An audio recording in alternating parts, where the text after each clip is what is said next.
You're listening to the Modern Therapist Survival Guide, where therapists live, breathe, and practice as human beings. To support you as a whole person and a therapist, here are your hosts, Curt Widhalm and Katie Vernoy. Welcome back, Modern Therapists. This is the Modern Therapist Survival Guide. I'm Curt Widhalm with Katie Vernoy, and as always, thank you for being a listener. And if you do us a favor, wherever you are listening to us, please stop by and leave a rating and a review. It definitely helps us out. And today's episode, we are going to start with a piece of news that has happened here in the last couple of months within the therapy world and kind of expand to broader systematic issues and also hit some highlights along the way for us as clinicians. But this is really started out by the news of University of Penn CAPS director Gregory Eells, who died by suicide in September, is a really frustrating and sad piece of news that has a lot of different levels of nuance to this and a lot of different avenues of looking at the structure of how therapy in general, specifically therapy in university counseling centers, is really being looked at and being evaluated. And some of the discussions that I've seen in various social media platforms around this particular death, but also highlighting just what exactly it is to be working in a university counseling center, how it's changed in really the last 20 years. And historically, over the course of my career, this was traditionally seen as a really good job to get into, a really cushy position of working 6 to 8 sessions with worried well college students. And I think over the last several years, last decade plus, that has really changed as the demand for university counseling center services have increased. I think as students are more aware of mental health issues and students with a lot riskier mental health presentations are actually becoming students where in the past they might not have. And the resources and the structure around university counseling centers has been trying to address this, but it's definitely a challenge in what today's reality of that particular aspect of our field is facing. And I think the other aspect of it is this is something where I've seen this news pop up here and there around other high visibility clinicians or those types of things. And so I think there's the very specifics of this situation that was college counseling center related. And I think there's also a general sense that we have therapists and psychologists who are more at risk for suicide than the general population. There was a study that NIH has, and I'll put a link in the show notes, from 2011 that looked at suicide rates for psychologists, and there was a suggestion, at least in the historical information, that it was higher. And I think it's important that we continue to look at this, but it seems like there's a lot of us that are in this field because we have our own past, potentially our own mental health concerns.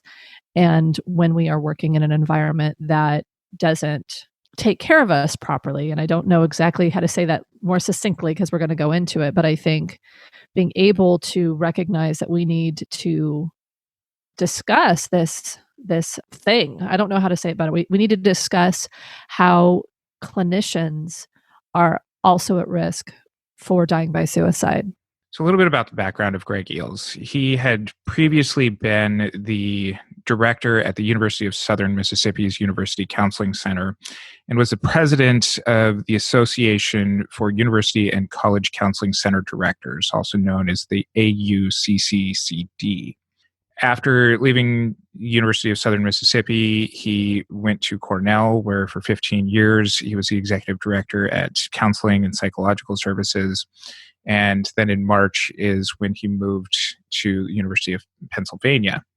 His death was in September. So in just a very, very short amount of time, he was brought in to work in a university that was facing a real crunch in mental health services to their students. In the previous 6 years, 14 students at the University of Penn had died by suicide. And so he was really brought in to not only help the university counseling center to be able to better serve their students, but also to work with the university on identifying how to promote mental health access, and also working with lobbyists and legislatures on being able to provide more opportunities for funding and services for students in crisis. And the aspects of different reports of the later months of his life was, there's reports that he was having a very difficult time of balancing the incredible amount of demands that the University of Penn was putting on his position, while also still having his family in New York. And so he wasn't having the family time that a lot of us encourage as part of a greater self-care aspect. And here's kind of where some of this frustration comes in, is the AUCCCD had their annual conference here just a couple of weeks ago at the end of October. And unrelated to Dr. Eells' death, the theme of the conference really was focusing on director self-care. And the little bit that I'm seeing on Twitter about people posting about self-care on here, it's almost frustrating in the way that this is being presented. Some of the Twitter highlights are about self-care means taking a nap, or here's a guide on how to make the best essential oils for self-care for directors. Oh, geez. And this is so frustrating that for the professional conference, in the wake of a former executive director's suicide, to not be able to take this to a level of really looking at the systematic change that allows for professionals to be working in really high stress environments with tremendously large caseloads, that is like, hey, here, go make some essential oils, go take a nap on your couch. Yeah. And I know that a lot of people have talked about this in a lot of different places, but to me, it is something that I guess kind of checks a box. Let's say that we support self-care. Let's give people some tools to do self-care, although essential oils and naps seem so small compared to the types of self-care that I think are really required here. But it also puts the onus on the individual. It, in some ways, infers that someone that has not been able to do this, it's their fault. And it's something where it doesn't recognize the aspects of how much of these things are either systemic or not appropriately addressed when they are individual factors. And I think, to me, being able to identify the systemic things, especially in a conference, but the systemic things and looking at ways that collectively we can address them, I think is important and more empowering than saying, go make some essential oils. And so to me, not only is it frustrating, I feel like it's insulting. I think it's offensive. And I also think it's extremely ineffective. When we talk about systemic stuff, which Katie and I love to take on the system, and yeah, we do. Really being able to hold all aspects of our systems accountable. And I don't really think that we've ever talked specifically about university counseling centers before, if at all, on our podcast. But the Center for Collegiate Mental Health in 2015 reports said that enrollment overall at universities in the previous 5 years had increased by 5%. And the use of counseling centers in that same time grew by 30%. So what we're seeing is way out of balance for the number of students who are actually coming. More of them are coming for more services. Yeah. And we've seen legislation in various parts of the country over the years. California, where Katie and I both live, is one area where we've seen some legislation that has looked very promising that ultimately so far has not been signed into law, of putting one therapist for every 1,500 students into counseling centers on campus, which at first glance, and I will very put myself out there and say that this is something that originally I very much supported. This is jobs for therapists. This is good early access mental health for a lot of people who are transitioning into places where they might not have the family or the social support where they've had it before. Yay, jobs. But I came across the AUCCCD annual survey from 2018, and they reported that one therapist for every 1,411 students across the survey of their members resulted in a caseload of 103 students per therapist. Oh, geez, that is super high. I mean, you do the math, and even at kind of ridiculous productivity standards, at 30 sessions a week, you're seeing your clients once every 3 weeks. Mm-hmm. Or you're doing group therapy or some sort of other form of case management that's much shorter. And for some folks, it's sufficient, but for many, it's not. And so you're doing clinical work that is ineffective, or just you're burning the candle at both ends and in the middle. And so to me, that doesn't seem sufficient. And it's interesting that that's the utilization rate. So we're looking at nearly 10% or 10% utilization rate, almost, well, I guess a little less than 10% utilization rate. That's pretty high, right? Right. Pulling from a post on Reddit from Reddit user u/Sci Diligent, who works in a university counseling center as a psychologist, and reports that they make $55,000 a year, which is far below what reportedly in this town could be made in private practice. But with a caseload of 120 students, and it grows by 3 to 5 every week, that most sessions are 15 minutes. And this is in a bureaucracy that everybody's demanding that everyone have access to the counseling center. And some other users in this comment chain are talking about their experiences of working in these counseling centers, where in the intake, people are assigned a risk level of, somewhere on a scale of 1 to 3 or 1 to 5, depending on the university's own management systems. But that if you're somebody who's a 1 or a 2, you're not considered high risk and you're not considered a priority to be seen.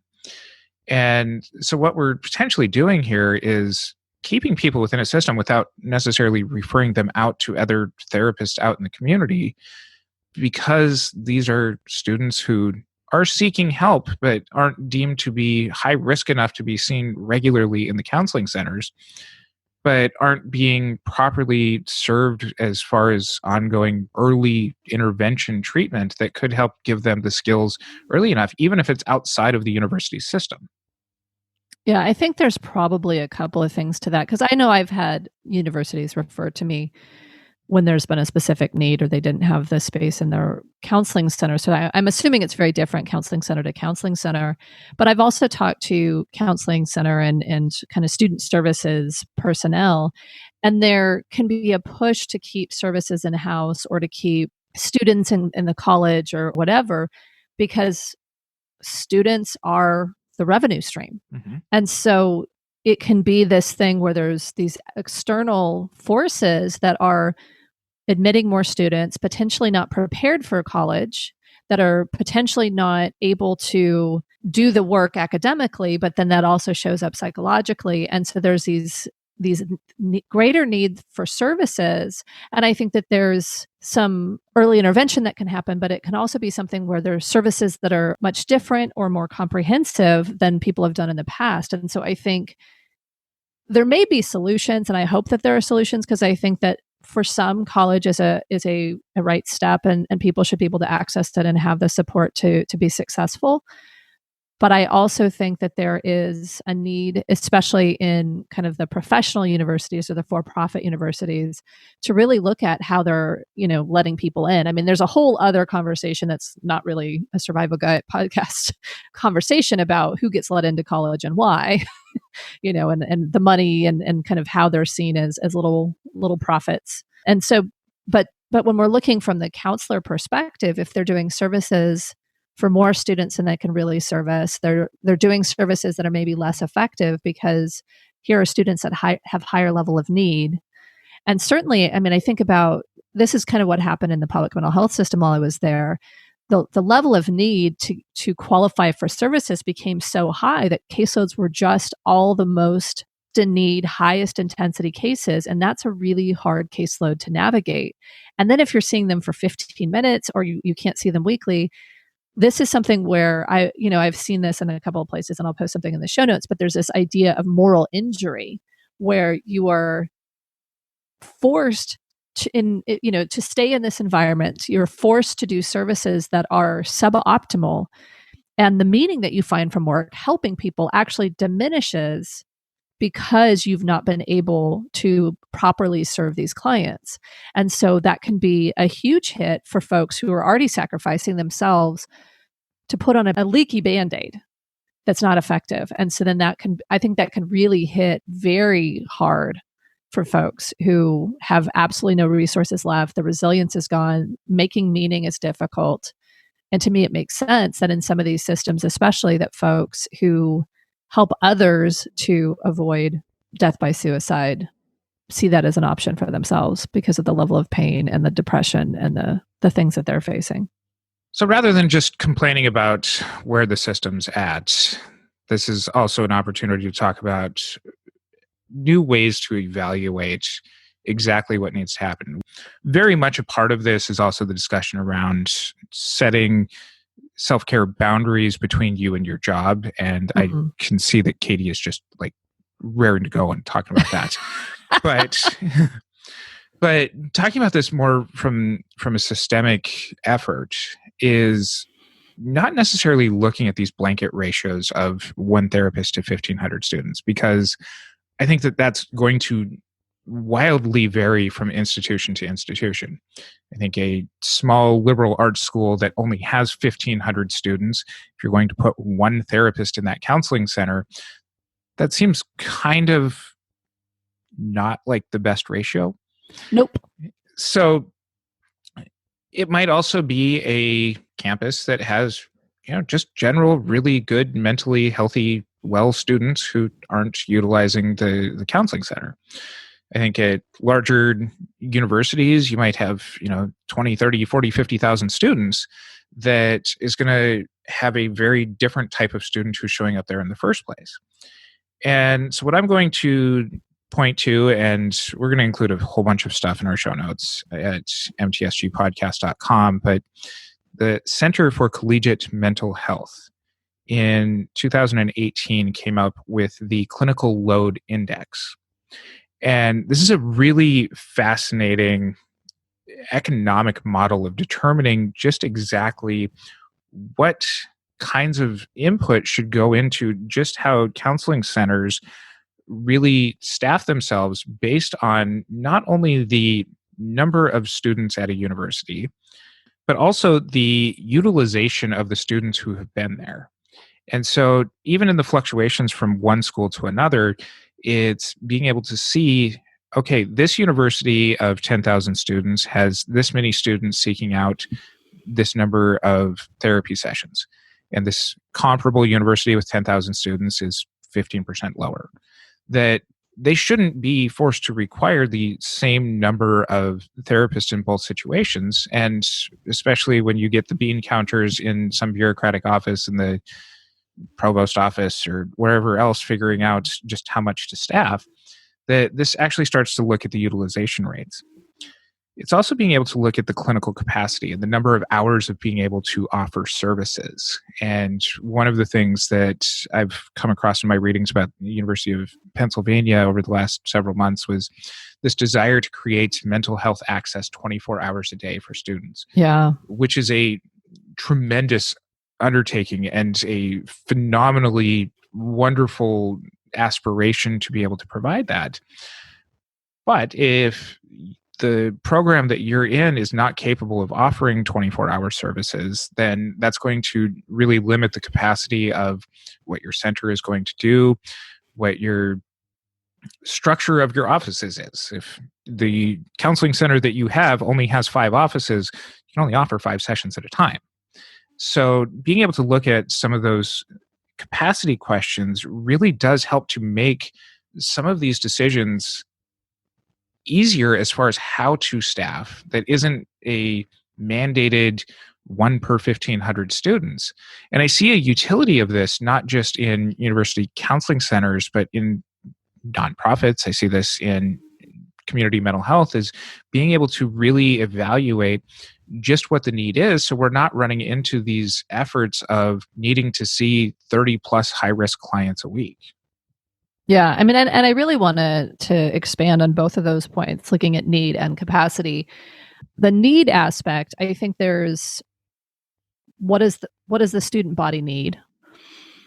What does the individual students need? Those kinds of things. I think there's how mentally well they are, but there's also hugely different cultures from university to university.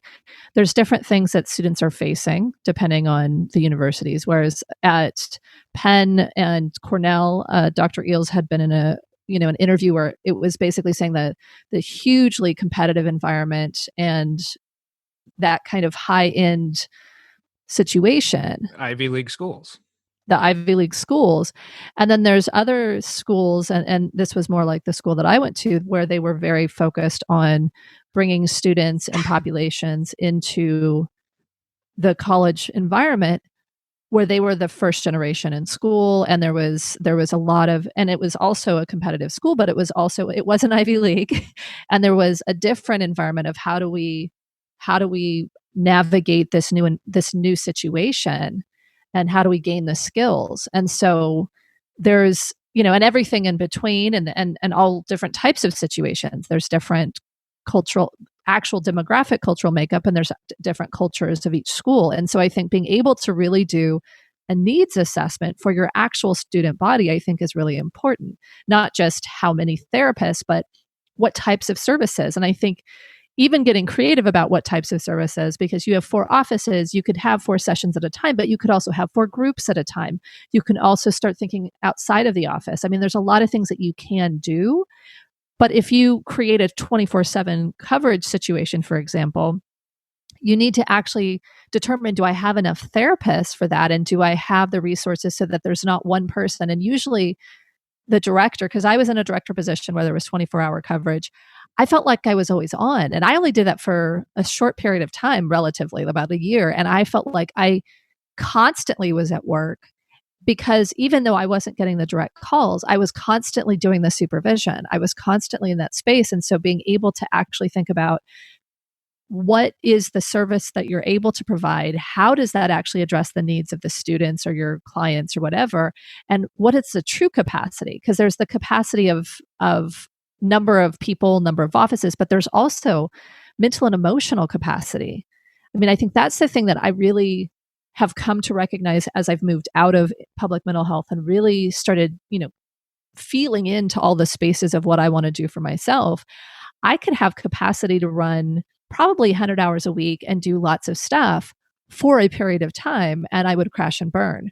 And so a lot of times productivity driven or kind of tight budget driven programs maximize time without actually looking at the effect on individuals and sustainability. And so I think both of those things are really important.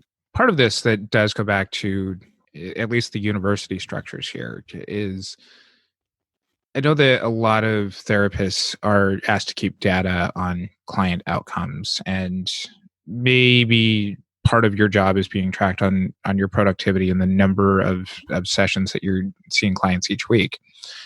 But I think there's, as part of the therapy movement, that what universities really do offer, and these counseling centers potentially offer that some of these other agencies might not, is the ability to really be a part of the union that can really set major aspects around the occupational hazards that go into speaking to all of the things that this episode's addressing. And so tracking some of that data for yourself, of really being able to see the number of hours that you're quote unquote on in being able to provide services to the clients that you're supposed to be seeing in a traditional 40-hour work week, or this whole bureaucracy in university systems of full-time equivalent positions that might be spread across 3 or 4 part-time positions that really, push this capacity of being able to see clients beyond what we're all trained to do, which is help people. Mhm. But being able to track this data for yourself really then allows for the union to collectively voice what is realistic for these positions and what is realistic for the workers who are in them. And, for those who don't have a union that they're involved in, I mean, there's a lot of different types of schools, and also there's a lot of different settings that I think this applies to. I think to me, and I don't have an instruction, I have more of a question and a lack of direction on it.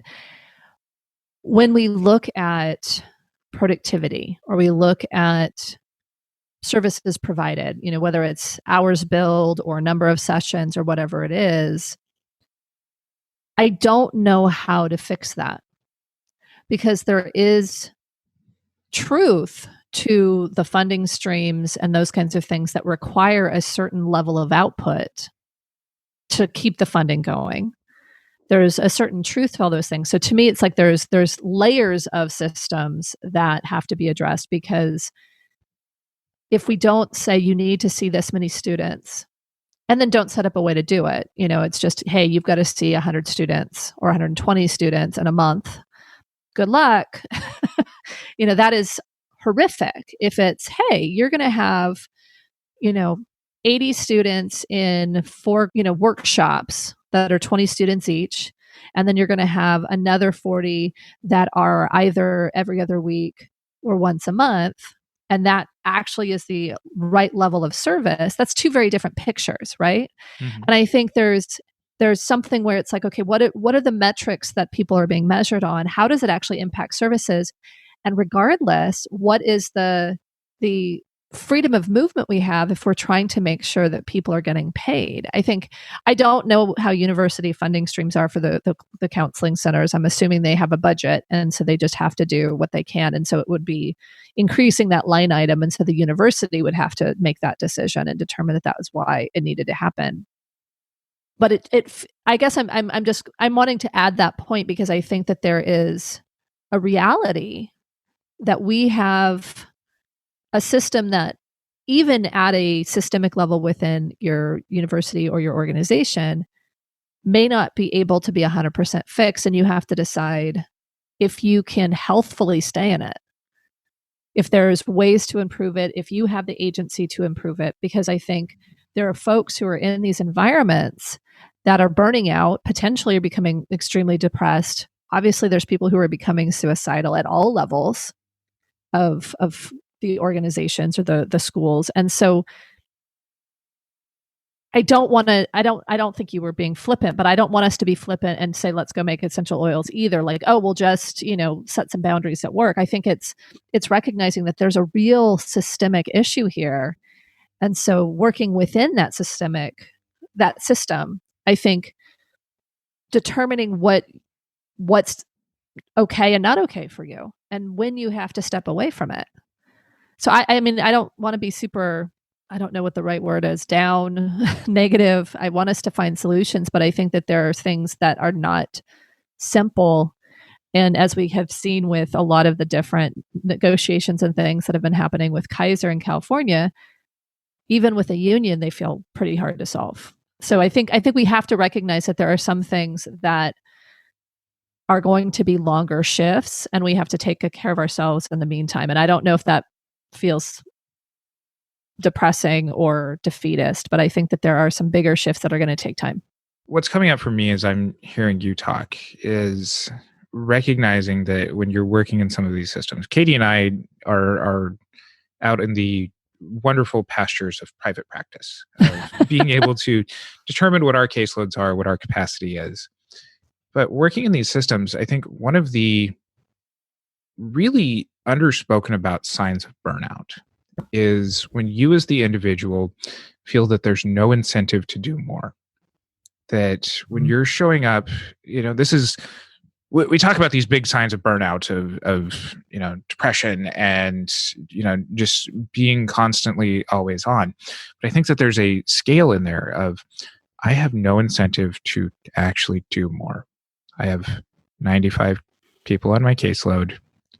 5 more just got added. I'm not wanting to take on any more. Yeah. That True hopelessness is really when our agencies and our centers are staffed by people who really entered into this field to change people's lives, to change the world, to have ambition. That so many people who talk to us about listening to this podcast, about coming to our conferences, and just say, this is energizing to be talking about getting into that ambitious space again, is some of that personal stuff that needs to be advocated for in these centers that really does make this field sustainable. Because when we have people who are burning out, that they're not already serving all of their clients very well with these giant caseloads, but then you add on top of that the high turnover rates that happen inside of these positions as well, and you end up with burnt out people taking on some of the riskiest students in these very archaic bureaucratic systems. Yeah. And so some of these changes really do have to start with some of us really being able to cohesively speak up and advocate and be able to push for what that funding is. And if you don't have the ambition to do that, please check out what that ambition is, because if this is what helps keep other people in these positions that are saving lives, this is leaving our profession a better place.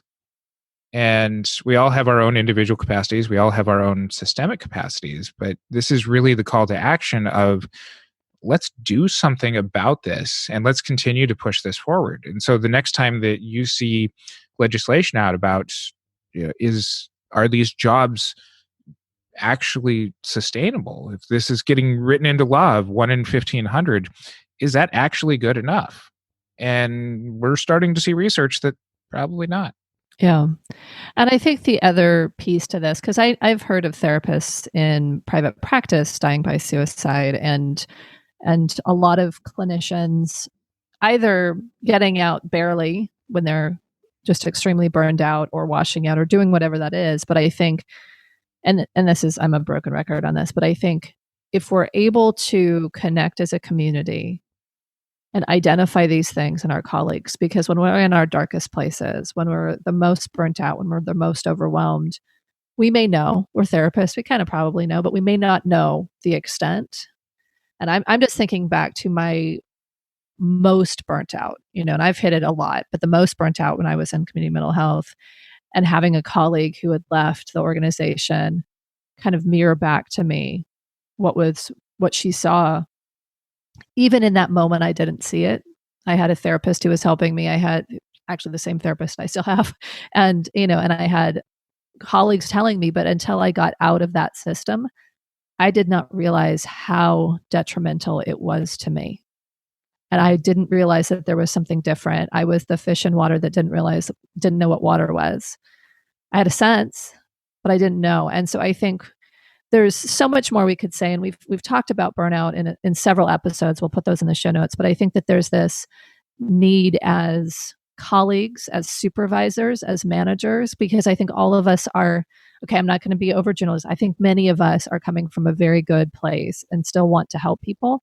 I think if we can help each other to identify these things and try to call them out, and not that we're going to see them, because there's all kinds of things where we talk, people seem resolved and happy and positive, and then they die by suicide the next day. So I know that this is oversimplified, but I think if we can come together and support each other in identifying these things, and in standing up and saying, I'm not going to work overtime, or I really can't take another case, or whatever it is, or this job isn't right for me and I'm going to find a new one.